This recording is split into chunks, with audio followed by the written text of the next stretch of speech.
Hello साथियों, आज है हमारा नायक सीरीज़ का प्रैक्टिस सेट नंबर 6। तो शुरू करते हैं बिना टाइम वेस्ट किए।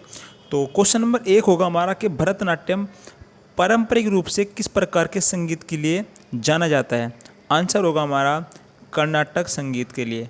अब ये जो कर्नाटक संगीत है ये साउथ का एक संगीत है, ठीक है। वैसे आपको मैं बता दूं कि भरतनाट्यम तमिलनाडु का एक शास्त्रीय नृत्य है, ठीक है।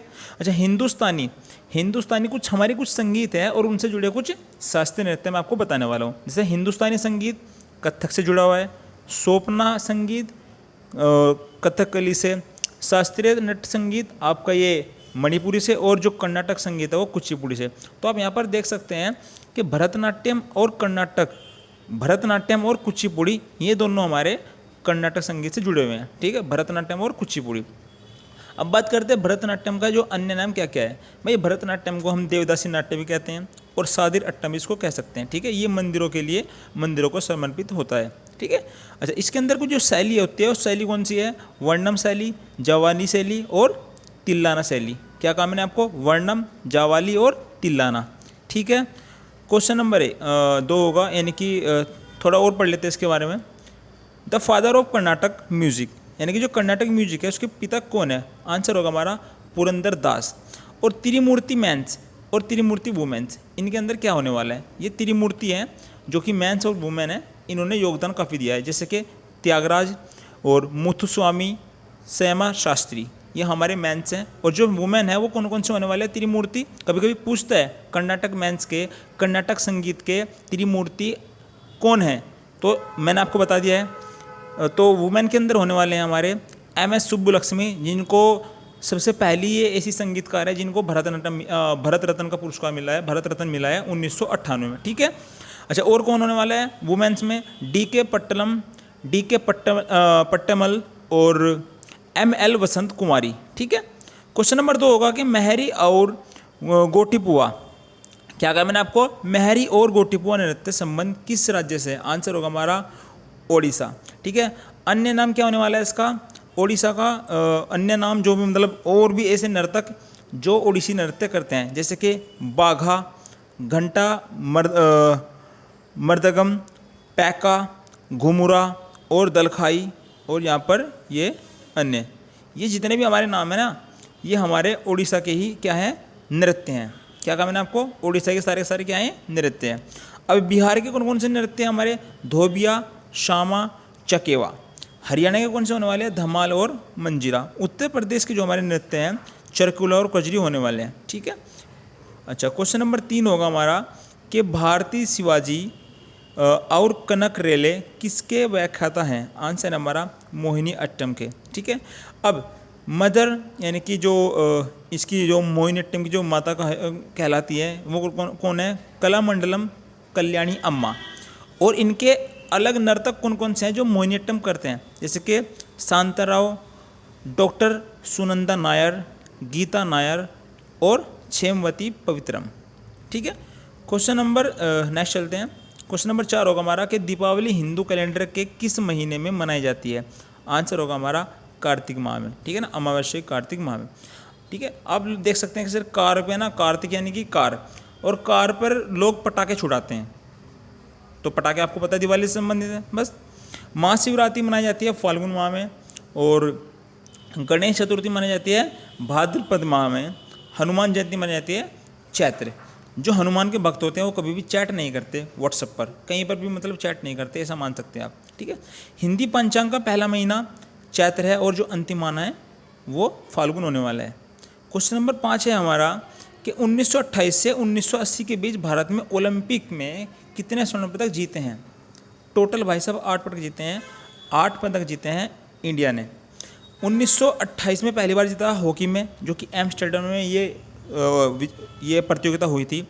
उसके बाद 1932, फिर 36, 48, 52, 56, 64 और आखिर में जीता था 1980 में, ये भी हॉकी में जीता था, ठीक है।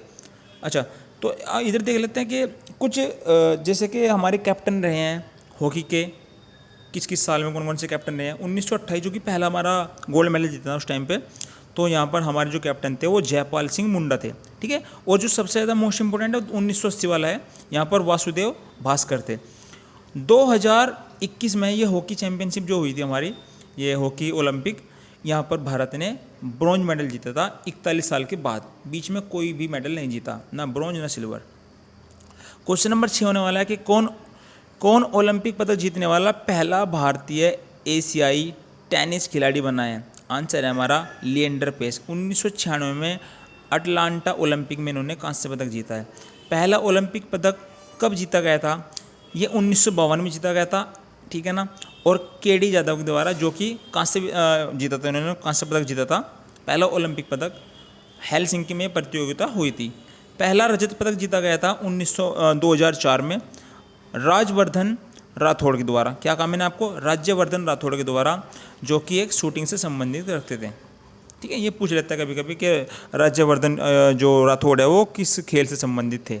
आंसर हमारा शूटिंग, ठीक है। तो राठौड़ साहब शूटिंग बहुत अच्छी कर लेते हैं, ऐसा मान लीजिए।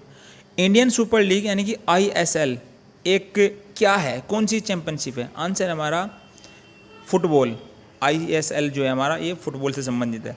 स्थापना 2013 में इसकी हुई थी, और जो पहली बार जो गेम खेले गए थे 2014 में खेले गए थे, ठीक है ना, कोलकाता में।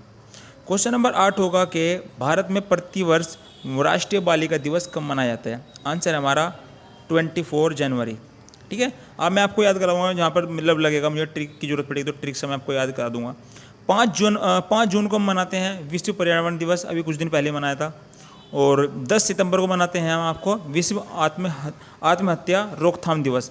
तो एक आदमी है वो सितम कर रहा है किसी दूसरे इंसान पर, कि वो कह रहा है कि बस यार अब सितम मत कर, बस यानी कि 10, बस यार अब सितम मत कर, अब तो मैं वरना आत्महत्या कर लूँगा, ऐसा मान लीजिए, है ना। तो यानी कि विश्व आत्महत्या रोकथाम दिवस 10 सितंबर को किया जाता है, ठीक है ना। और 12 मई को विश्व नर्स दिवस, और 9 जनवरी को हम मनाते हैं प्रवासी भारतीय दिवस, जो कि NRI डे के नाम से जाना जाता है। महात्मा गांधी जी लौटे थे अफ्रीका से।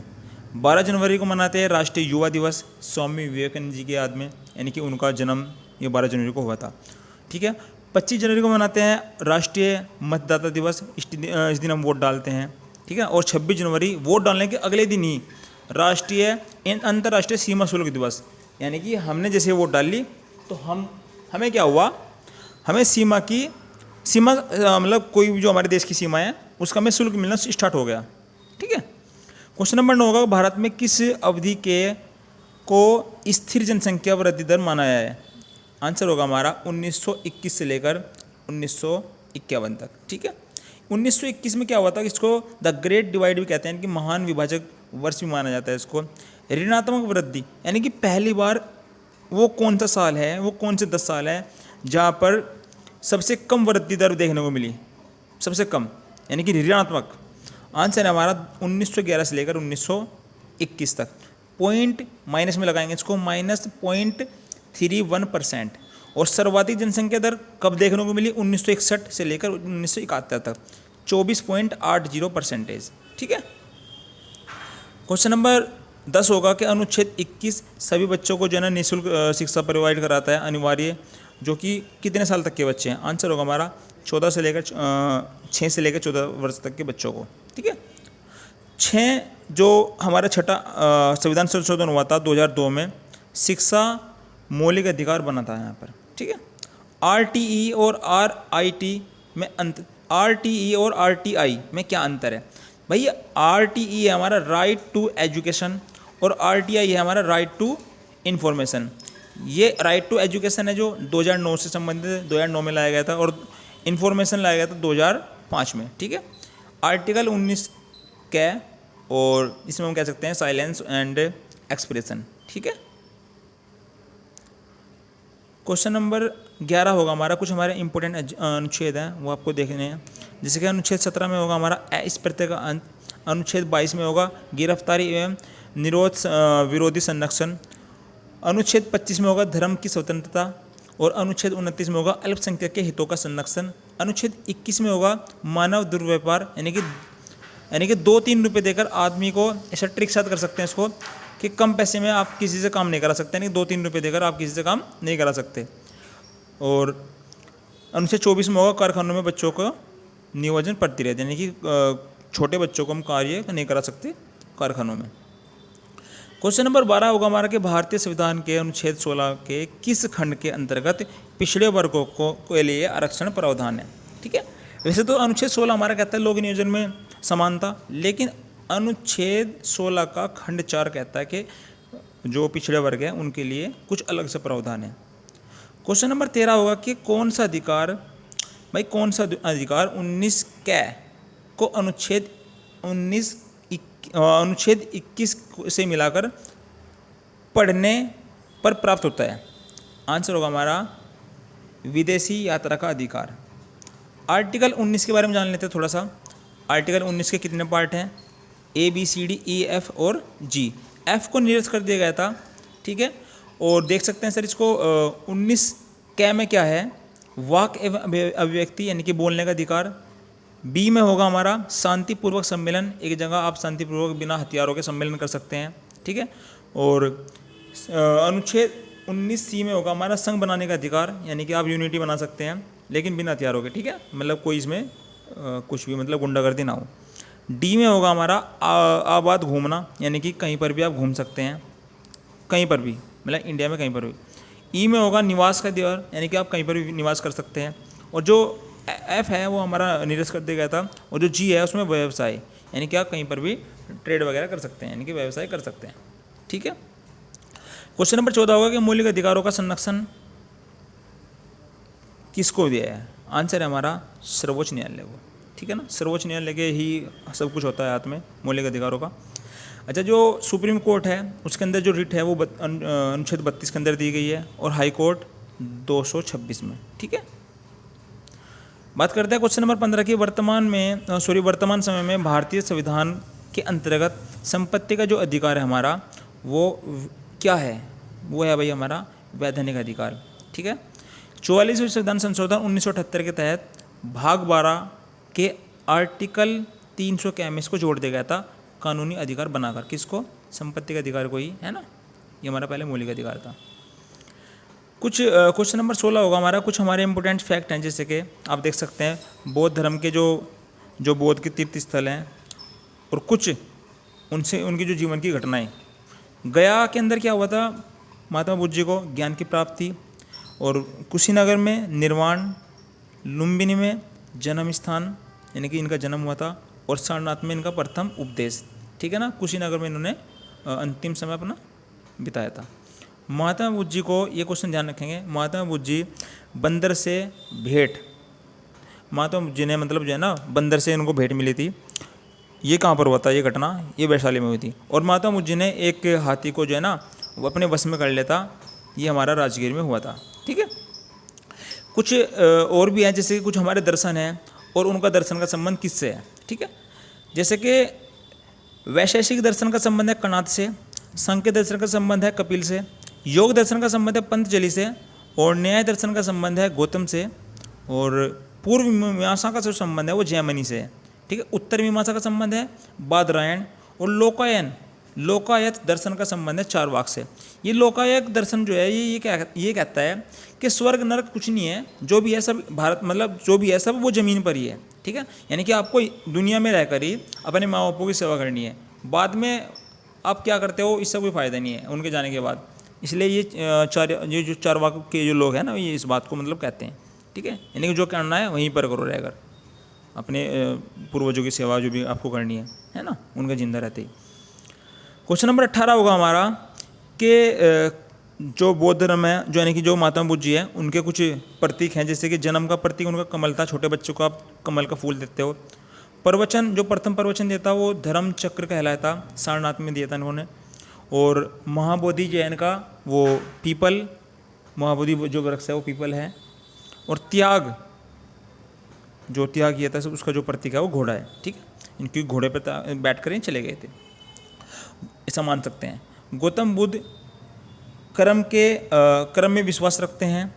वे कर्म के क्या करते हैं? वे गौतम बुद्ध जो है कर्म में विश्वास रखते हैं। ठीक है, और ये मैंने 2 बार लिख दिया यहाँ पर, और पुनर्जन्म में विश्वास भी रखते हैं। ठीक है, क्वेश्चन नंबर 20 यानी कि लास्ट क्वेश्चन होगा हमारा कि गौतम बुद्ध जी की माँ किस वंश से संबंधित थी। आंसर है हमारा कोल्य वंश। इनके पिताजी जो थे वो शाक्य वंश से संबंधित थे। महात्मा बुद्ध जी का जन्म हुआ था 563 बीसी में और इनकी मृत्यु हुई थी 483 बीसी में ईसा पूर्व। घर त्याग की जो घटना हुई थी वो 29 वर्ष में हुई थी और ज्ञान प्राप्ति जो हुई थी उनको 35 वर्ष की अवस्था में, 35 वर्ष में निरंजना नदी के किनारे। द लाइट ऑफ एशिया किनको कहते हैं? महात्मा बुद्ध को कहते हैं। एशिया का प्रकाश पुंज कहते हैं इनको।